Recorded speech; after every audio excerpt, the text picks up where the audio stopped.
Alhamdulillahirabbil alamin. Allahumma salli wa sallim wa barik ala sayyidina Muhammadin, amma ba'du.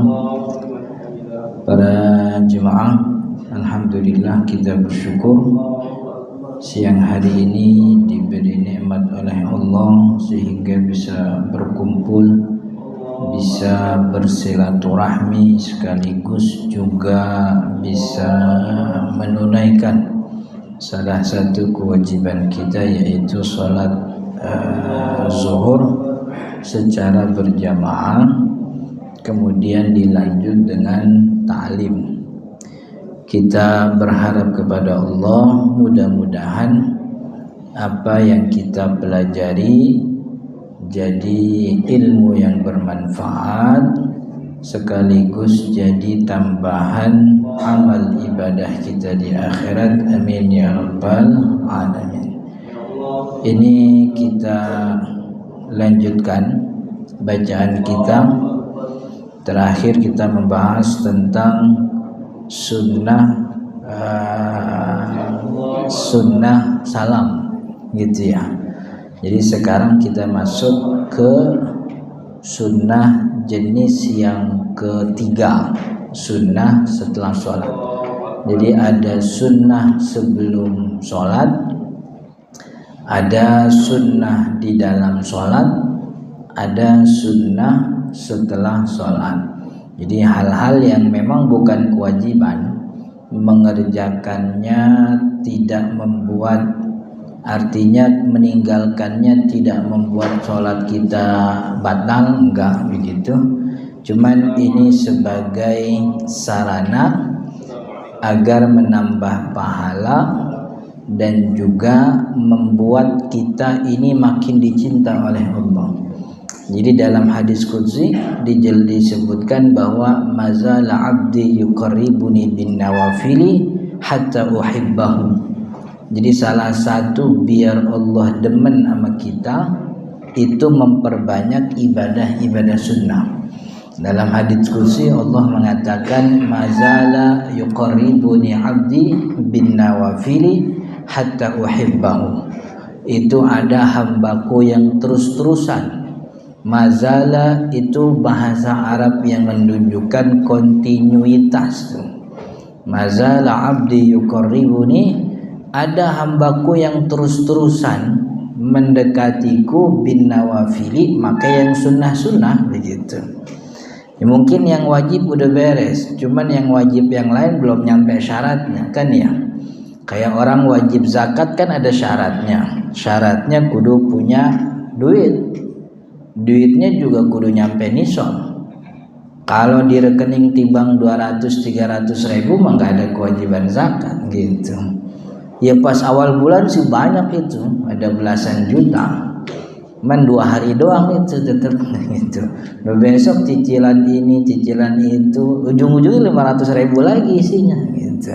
Nggak nyampe kewajiban zakat. Wajib haji juga nggak nyampe, karena wajib haji kan hanya bagi yang mampu. Dia nggak mampu. Kalau tiket berangkat tuh nomor porsi 25 juta versi Kementerian Agama, itu nomor porsinya punya. Man 25 juta tuh ngabisin segala-galanya yang di sini gitu. Jadi bekal buat anak yang ditinggal kagak ada, udah habis gitu. Nah, ini belum mampu namanya. Artinya kalau ada hambaku, kata Allah gitu, ada hambaku yang terus-terusan mendekatiku dengan nawafil. Nah, kewajibannya nggak ada yang nyampe syaratnya. Akhirnya dia ngedeketin Allah pakai nawafil yang sunnah-sunnah aja, bin nawafil. Hatta uhibbah, sampai kemudian aku betul-betul cinta kepadanya. Begitu. Allah kalau udah cinta sama kita, wah, ibaratnya yang punya dunia demen sama kita, kan segala-galanya beres urusan. Kan ya.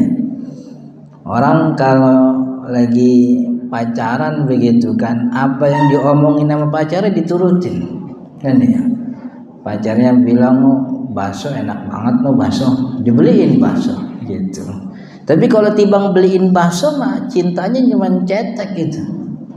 Orang kalau benar-benar cinta, itu yang dicinta bilang bakso enak tuh, besok gerobaknya dibawain ke rumah tuh. Itu saking sama abang-abangnya sekalian gitu. itu cintanya cinta benar itu. Jadi ini salah satu cara kita untuk mendapat cinta Allah, bin nawafil, ngerjain yang sunnah-sunnah. Sunnah sebelum sholat ada azan, ada iqomah. Biar sholat sendirian di rumah minimal ada iqomahnya, bagus-bagus ada azannya. Udah telat tuh nggak apa-apa, azan buat sendiri aja. Azan azan sendiri, nggak usah pakai speaker gitu, nggak usah pakai mic begitu. Kemudian iqomah sendiri, kemudian bikin sutrah. Itu sunnah sebelum sholat. Sunnah di dalam sholat kan banyak, setiap gerakan ada sunnahnya. Lalu sunnah di setelah sholat, ini yang kita pelajari. Faslun, di fasal baru tentang sunnah ba'da sholat. Yundabu az-zikru, dianjurkan berzikir. Jadi sunnah setelah sholat itu bukan baca Quran. Artinya kalau ada orang assalamualaikum baca Quran ya boleh, nggak apa-apa kan ya. Jangan baca Quran, dia baca WhatsApp habis sholat juga boleh, nggak apa-apa gitu. Cuman bukan yang afdal tuh. Justru yang afdal itu setelah sholat itu adalah zikir. Kenapa yang afdal setelah sholat zikir? Karena begitu Nabi Muhammad SAW memberikan kepada kita contoh. Setiap selesai sholat Nabi Muhammad berzikir. Walaupun Nabi Muhammad SAW adalah pribadi yang emang nggak pernah berhenti berzikir. Jadi artinya begini, modelan kayak Nabi, kalaupun habis sholat kagak zikir, kagak napa-napa. Orang kagak sholat artinya di luar waktu sholat pun Nabi Muhammad zikir. Kan begitu. Tidak ada manusia di muka bumi ini yang zikirnya lebih banyak daripada para nabi. Dan yang paling afdolnya Nabi ya Nabi Muhammad SAW. Satu-satunya tempat di mana beliau berhenti berzikir itu ketika beliau masuk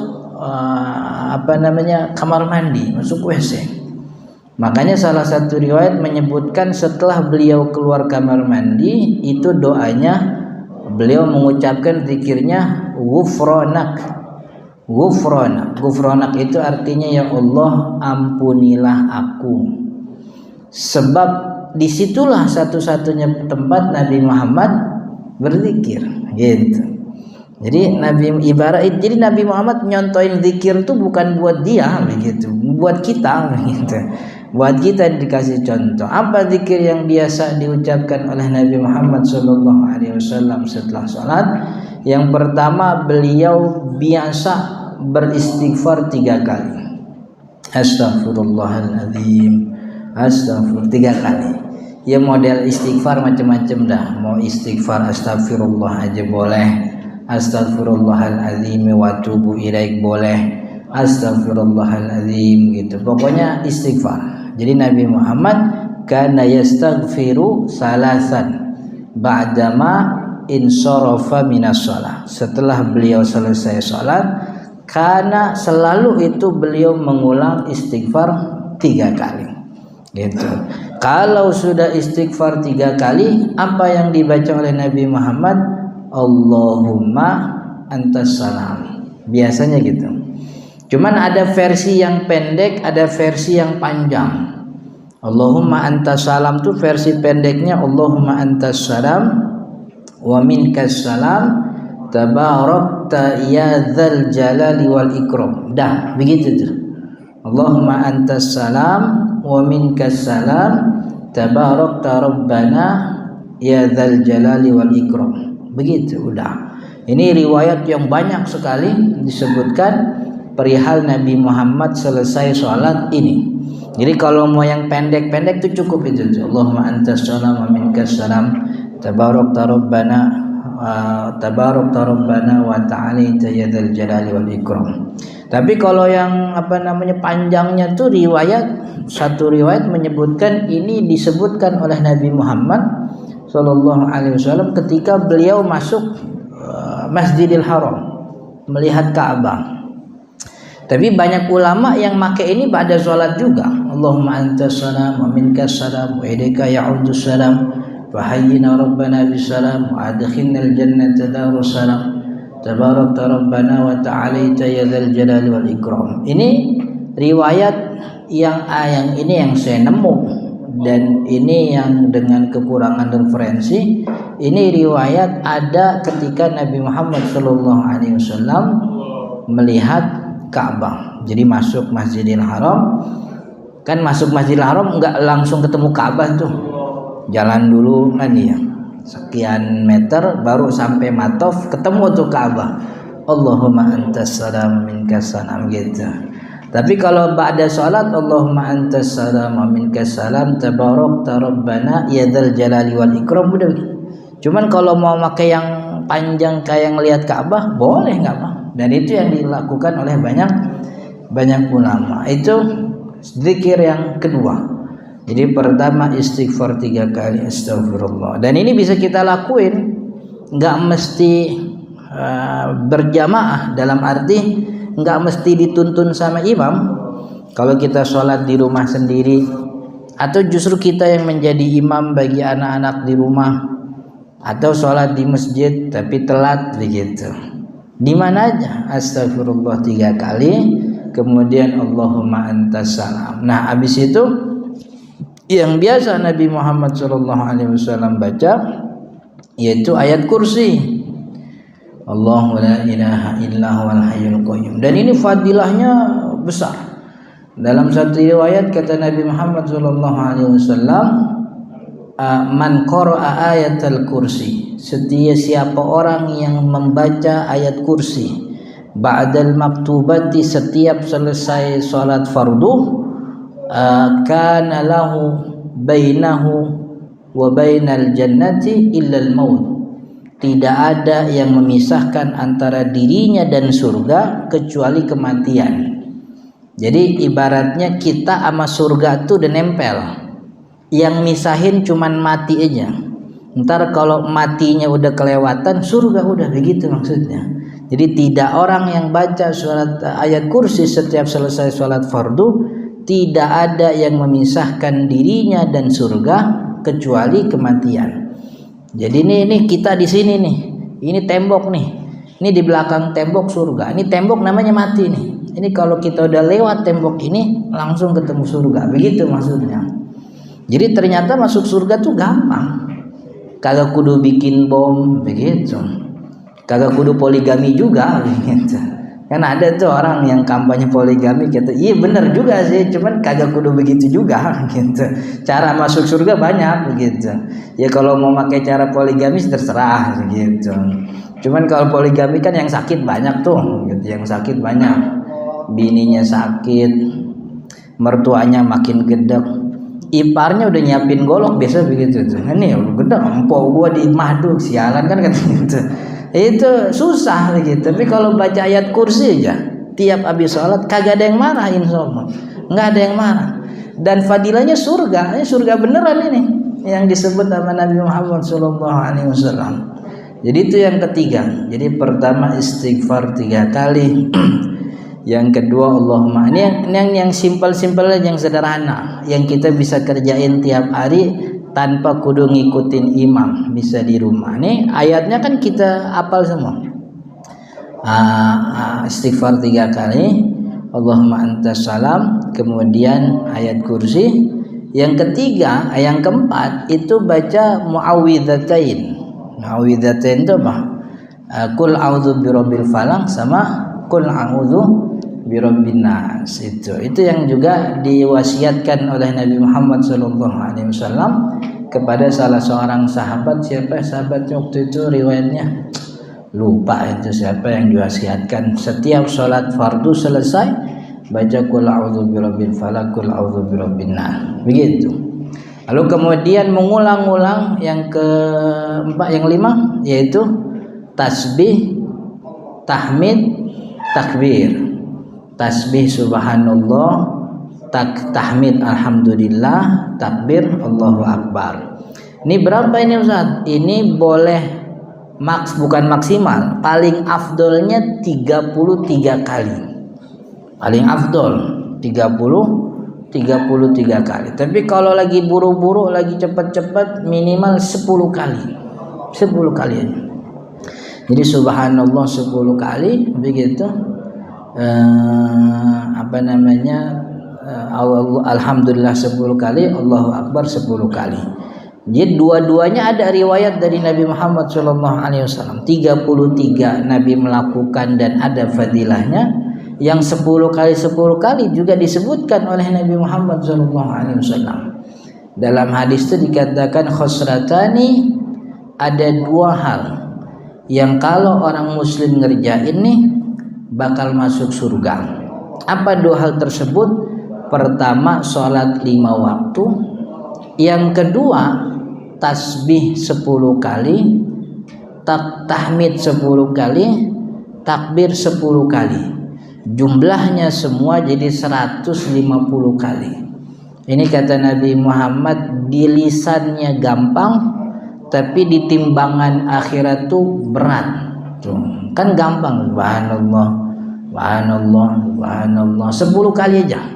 10 kali tahmid, 10 kali alhamdulillah, alhamdulillah, alhamdulillah 10 kali. Allahu Akbar 10 kali. Ini dilakukan selama 5 kali sehari. Zuhur, asar, maghrib, isya, subuh. Zuhur, asar, maghrib, isya, subuh, berarti udah 150 kali. Nah, ini namanya next level gitu. Kita naik ke level selanjutnya. Mungkin kita hampir nggak pernah tuh zikir sampai 150 kali. Dengan kesibukan orang Jakarta kan, apalagi orang gelap-gelap udah berangkat kan ya. Jam 4:30 orang udah manasin motor. Jadi 4:30 udah manasin motor orang Jakarta itu, masya Allah. Udah manasin mobil. Apalagi yang daerah pinggir-pinggir, Depok, Bekasi, Karawang, itu macetnya kan dari jam 3:30 itu, 3:30 kan ya. Nyampe sini mah jam 8, jam 9. Iya, di Jakarta Pusatnya jam 9 baru macet. Itu yang macet jam 9, dia udah macet dari jam 5 di sononya. Gitu. Waktunya dikit nih. Allahumma Nabi Muhammad kasih solusi. Udah zikir jangan lama-lama. Yang penting tasbih 10 kali, tahmid 10 kali, takbir 10 kali. Diulang selama 5 kali, dan itu enteng gitu. Enggak makan waktu. Yang tadi saya sebut, astagfirullah, astagfirullah, astagfirullah. Allahumma antas salam, minkas salam, wa ilaika ya'udzus salam. Tabarakta ya dzal jalali wal ikram. Ayat kursi, Allahu la ilaha illa huwal hayyul qayyum. Sambil merem bisa. Mutasbih, subhanallah 10 kali. Udah beres. Begitu. Itu segitu tuh dapat surga itu. Soal surga insyaallah. Nabi Muhammad yang nanggung itu. Nabi Muhammad yang bilang katanya begitu. Ini 5 waktu dikerjain, habis 5 waktu tasbihnya 10, tahmidnya 10, takbirnya 10, dapat surga. Itu zikir yang keberapa tuh? Yang ke-6 ya. Jadi pertama istighfar 3 kali, yang kedua Allahumma antas salam, yang ketiga ayat kursi, keempat qul a'udzu birabbil falaq, qul a'udzu birabbin nas, yang kelima tasbih tahmid. Nah, yang keenam tahlil, yaitu la ilaha illallah.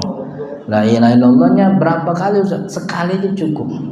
La ilaha illallah. Mau diulang-ulang ya bagus. Yang paling afdol itu yang teriwayat daripada Nabi Muhammad SAW. Kalau setelah sholat itu la ilaha illallah wahdahu la syarikalah, lahul mulku wa lahul hamdu wa huwa ala kulli syai'in qadir. Yuhyi wa yumitnya kagak dibaca.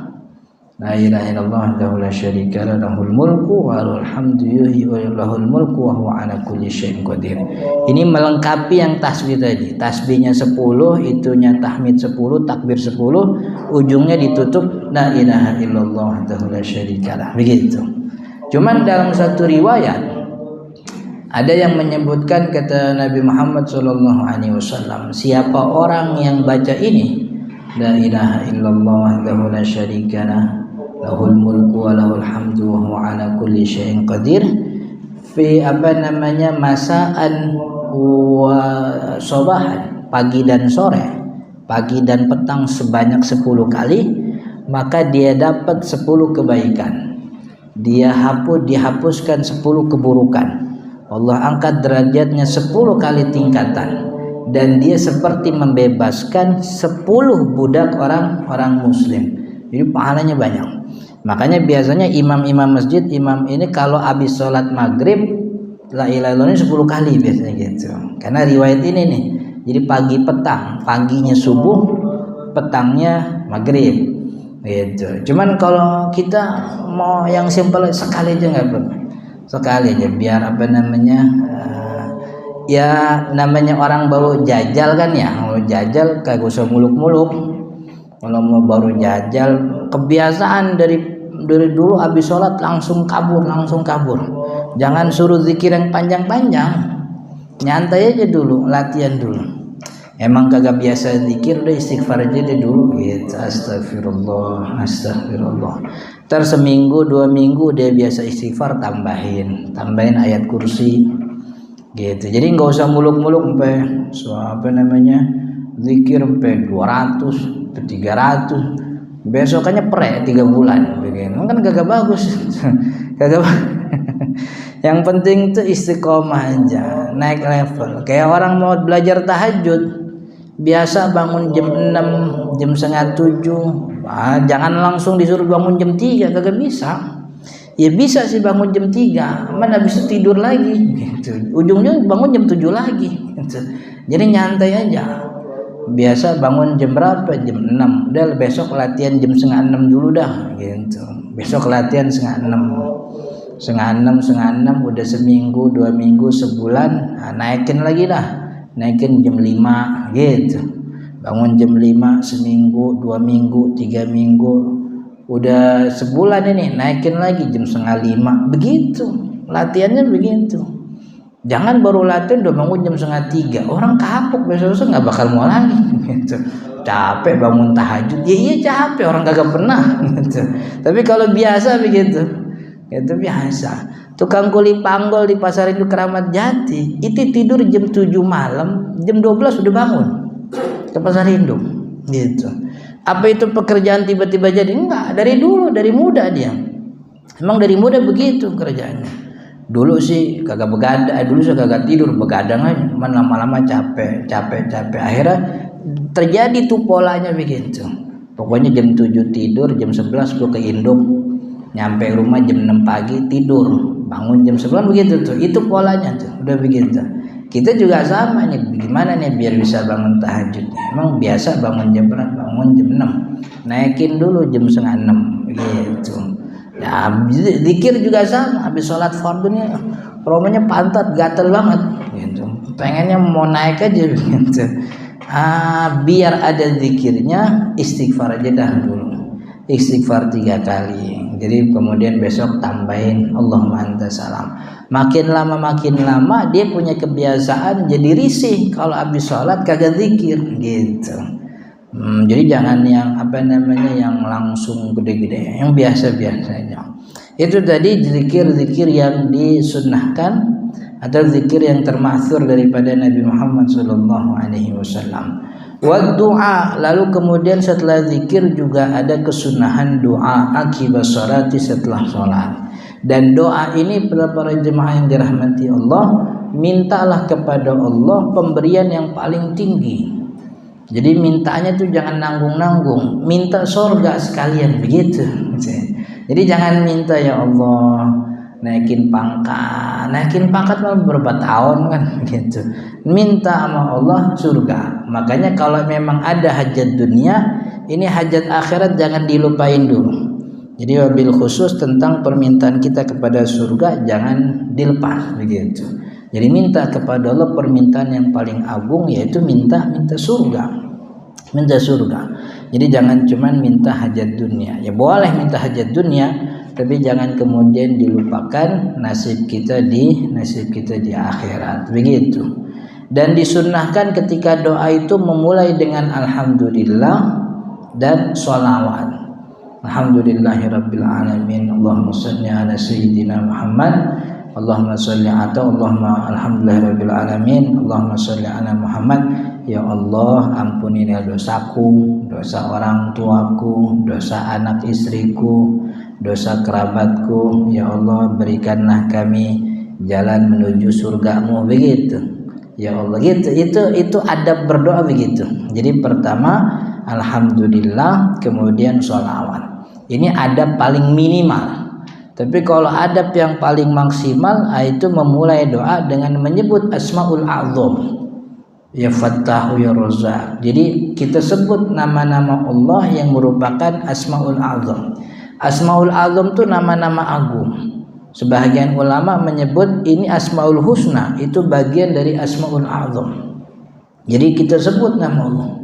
Allahumma ya Fattahu ya Karim, ya Dzal Jalali wal Ikram, ya Rahmanu ya Rahim, kan begitu. Jadi sebut Asmaul Husna. Ini sebagaimana adab ketika kita minta kepada orang, datang kepada makhluk, itu kan juga kita diminta beradab. Salah satu adabnya kan juga cara mengucapkan permintaan. Di samping ada waktunya kan ya, kemudian keadaannya, waktunya kapan nih gitu. Kita tahu kalau jam 4 mah dia baru pulang kantor nih, rada capek nih gitu. Kalau kita maksain datang, ya kagak diomelin aja udah syukur kan gitu. Kan ya datang minjem 100 pas jam 4 sore mau pas pulang kantor, ya orang ngomel gitu. Jadi data waktunya tuh dilihat nih, kayaknya kalau hari Sabtu jam 9 pagi nih lagi lengang nih, lagi nyantai nih, datang begitu. Ya kita juga sama tuh, ada adabnya. Salah satu adabnya yaitu memperhatikan waktu mustajab. Dan waktu mustajab yang dijelaskan oleh banyak ulama salah satunya adalah setelah sholat fardu. Dan ini sesuai dengan adab keadaan, adab berpakaian. Orang kalau habis sholat itu kan adabnya masih terjaga, masih menutup aurat, bahkan dia menghadap kiblat, dan dia juga masih bersuci, artinya belum berhadas. Ini adab paling optimal dalam berdoa. Kemudian mengucapkannya dengan memulai memuji Allah dengan menyebutkan Asmaul A'zam. Ya Allah ya Rahman, ya Allah ya Rahim, ya Allah ya Ghafur, begitu. Ya, kita juga kan kalau minta sama orang nggak langsung minta.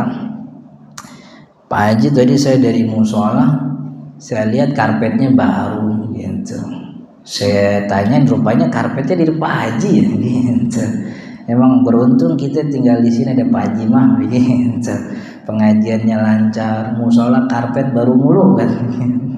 Itu dipuji dulu, diangon dulu, kalau bahasa orang kampung diangon itu orang terbaru dah.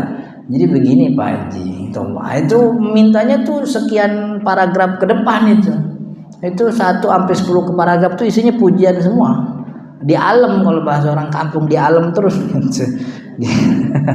Begitu juga dalam adab berdoa, memperbanyak puji-pujian. Nah, pujiannya dengan menyebut nama Asmaul A'zam. Dan juga salah satu adab berdoa ditambahkan dengan baca sholawat kepada Nabi Muhammad SAW, dan tutupnya juga begitu. Jadi ditutup dengan sholawat beserta alhamdulillah. Wassallallahu ala sayyidina Muhammadin walhamdulillahi rabbil alamin. Begitu, itu adab berdoa. Jadi ini termasuk waktu yang paling mustajab berdoa, yaitu setelah sholat fardu, begitu. Kalau ada yang bilang nggak ada Ustaz, tapi sholat fardu kagak ada yang doa, begitu. Ya terus mau doa kapan kalau bukan habis sholat kan? Mau sholat tapi mau doa habis kapan? Doa tuh di sepertiga malam, ya kan sepertiga malam juga sholat dulu, gitu. Jadi kalau kagak ada sholat emang ya boleh sih doa, cuman kalau kagak ada ibadahnya tuh ibaratnya surat kagak pakai perangko, gitu.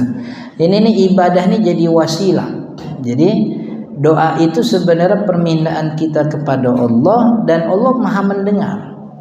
Tapi ada kalanya di mana kita diajarkan beradab kepada Allah. Salah satunya memulai permohonan dengan berdoa, memulai permohonan dengan ibadah. Apa ibadahnya? Ya sholat. Yang paling agung di antara ibadah ritual yang ada tuh ya sholat. Begitu. Jadi ibaratnya wasilah. Kayak semacam orang kayak dulu ya, kita punya orang tua tuh kalau puasa bukan hari Senin, bukan hari Kamis, puasanya kadang hari Selasa, kadang hari Rebo. Pas ditanya, Pak Haji ngapa puasa nih hari Rebo? Anak gua lagi ujian di pesantren. Lah terus kenapa? Gue doa Allah, doa kepada Allah supaya anak gua mudah ujiannya gitu. Ngapain puasa? Puasa jadi wasilah. Jadi wasilah buat doanya. Tawasul dengan ibadah. Sebagaimana dulu dalam kitab Riyadhus Shalihin itu riwayat masyhur Nabi Muhammad SAW menyebutkan ada 3 orang dari Bani Israel yang terkurung di dalam goa, kan ya. Masing-masing menyebutkan, udah nggak ada yang bisa nolong lagi. Ini secara akal nih udah kagak bisa, nggak ada jalan lagi, udah mampet itu jalan. Tapi salah satu di antara mereka mohon kepada Tuhan dengan ibadah yang dulu dia pernah kerjain. Wahai Allah, dulu saya pernah menahan anak-anak untuk tidak makan sampai ibunya pulang, kan begitu. Ada ibadahnya nyenengin pasangan. Akhirnya terbuka itu pintu dikit. Yang satu lagi doa, yang satu lagi. Jadi mereka berdoa kepada Allah dengan wasilah. Apa wasilahnya? Ibadah. Makanya seluruh ulama sejagat raya ini sepakat. Semuanya, nggak ada yang kagak sepakat. Sepakat tawasul itu dibolehkan. Pertama dengan Asmaul Husna, yang kedua dengan ibadah, yang ketiga dengan doa orang hidup. Ini tawasul yang disepakati semua ulama, kanan kiri tengah belakang, pokoknya semua sama. Saudi, Indonesia, tawasul itu dibolehkan, disyariatkan dalam 3: tawasul dengan amal ibadah, tawasul dengan Asmaul Husna, tawasul dengan orang hidup. Jadi minta didoain itu juga tawasul. Itu kan bentuk adab. Ya kita mau doa langsung juga boleh, nggak apa-apa. Kan cuman ngaca juga, ngaca diri. Ini kita nih sholat malamnya seberapa banyak kita tahu, sedekahnya seberapa gede kita tahu, hati seberapa bersih kita paling hafal. Model kayak kita kira-kira kalau doa nyampe apa kagak begitu. Nyampe mah nyampe, emang diijabahnya kapan tahu kan gitu. Makanya kita beradab sama Allah. Orang maksiat begini mah jangan langsung minta dah, minta tolong sama yang soleh. Datang ke rumah orang soleh minta doa itu boleh. Sebagaimana Nabi Muhammad nyuruh Sayyidina Umar bin Khattab. Sayyidina Umar orang nomor 2 yang dipastikan masuk surga. Kan ada 10 tuh, 10 sahabat Nabi yang pasti masuk surga, disebutkan oleh Nabi Muhammad 10 orang itu. Tapi Sayyidina Umar dibilang sama Nabi Muhammad, Umar, Sayyidina Abu Bakar juga dipesan tuh, cuman ketemunya zaman Sayyidina Umar. Sayyidina Abu Bakar udah meninggal. Kata Sayyidina Nabi Muhammad, entar musim haji ini ada orang dari Yaman namanya Uwais Al-Qarni. Entar kalau dia datang minta doa sama dia, begitu. Itu sekelas Sayyidina Umar disuruh sama Nabi Muhammad minta doa lewat Uwais Al-Qarni. Apa ya Umar kalau doa kagak diijabah? Orang banyak ayat Al-Quran turun gara-gara kejadian Sayyidina Umar, tapi Umar tetap diminta sama Nabi Muhammad. Ntar kalau ada rombongan Yaman nih, itu ada orang namanya Uwais Al-Qarni. Ntar minta ampun, minta doa kepada Allah lewat Uwais Al-Qarni. Tawasul sama orang hidup boleh. Tawasul ibadah dengan ibadah boleh. Jadi orang melakukan ibadah, ya Allah dengan baca Quran saya, dengan puasa saya, dengan sedekah saya mohon kepadamu engkau mudahkan urusan, begitu. Jadi sedekah, habis sedekah doa, begitu. Itu namanya tawasul dengan ibadah. Nah, maka sholat, doa setelah sholat itu salah satu bentuk tawasul dengan ibadah. Ibadahnya sholat, habis sholat kita doa, begitu. Jadi itu salah satu bentuk adab dalam berdoa, begitu. Itu sunnah. Wa yusirru bihi, dan di baiknya nih yang namanya zikir dan doa setelah sholat, yusirru bihi, disirkan, artinya tidak dikeraskan suaranya, illal imam, kecuali bagi imam, al murida ta'limal hadirin, yang memang dia niatin untuk mengajarkan orang-orang yang hadir. Ini mungkin kayak di masjid pinggir jalan yang jamaahnya ini bukan jamaah tetap, jadi gonta-ganti. Dan jamaah yang pinggir jalan biasanya punya kesibukan. Artinya karena orang punya sibuk begini nih, takutnya zikir kagak apa. Makanya imamnya mengeraskan bacaan zikir supaya ngajarin gitu. Artinya baiknya itu zikir tuh sir, diem, tidak keras-keras. Cuman dibolehkan dikeraskan bagi imam yang bermaksud ngajarin jamaah. Biar jamaah kagak pada diem aja. Ada jamaah nih di sini nih ngajinya sering, kalau zikir dibengong mulu gitu, susah juga, dia bingung gitu. Makanya diajarin gitu. Jadi zikirnya itu dimaksudkan untuk mengajarkan orang-orang yang hadir supaya ikut berzikir di pesantren, supaya si santrinya terbiasa apal begitu. Atau di masjid kampung juga sama, yang banyak jamaahnya orang tua pensiunan kan ya, karena model zikir gini kan kagak ada pelajarannya gitu, langsung on the spot kan ya. Jadi kalau imamnya diem aja si ini juga bingung gitu. Jadi kita dulu pernah praktekin, artinya pernah praktekin satu waktu kita udahlah nggak usah dikerasin zikirnya gitu. 2 hari 3 hari orang tua negor, Ustaz kalau habis sholat suaranya gedein gitu. Emang kenapa? Saya mau ikut zikir. Emang Pak Haji nggak bisa zikir sendiri? Ya Ustaz saya kagak apa. Itu orang tiap hari sholat jamaah itu Pak Haji tiap hari sholat jamaah, karena emang bukan pelajaran yang kayak orang kayak orang ngitung duit langsung hafal kan. Emang kudu diajarin. Jadi ada dan ini tidak bertentangan, karena dulu di zaman Nabi Muhammad SAW pun ada yang mengeraskan suara zikir. Dalam riwayat Imam Muslim dikatakan, kata Sayyidina Anas bin Malik, itu saya tuh tahu kalau orang-orang, Sayyidina Anas itu kan tinggalnya di rumah Nabi Muhammad SAW, ada bantuin Nabi. Kata Sayyidina Anas bin Malik, saya tahu kalau di masjid itu udah selesai sholat, idza rafaul aswat, ketika mereka sudah mengeraskan suaranya dalam zikir. Oh berarti sholatnya udah beres. Berarti terjadi itu mengeraskan suara di masjid Nabi Muhammad SAW di zaman ada Nabi Muhammad itu kan, beliau nyebutnya fi ahdi Rasulillah begitu.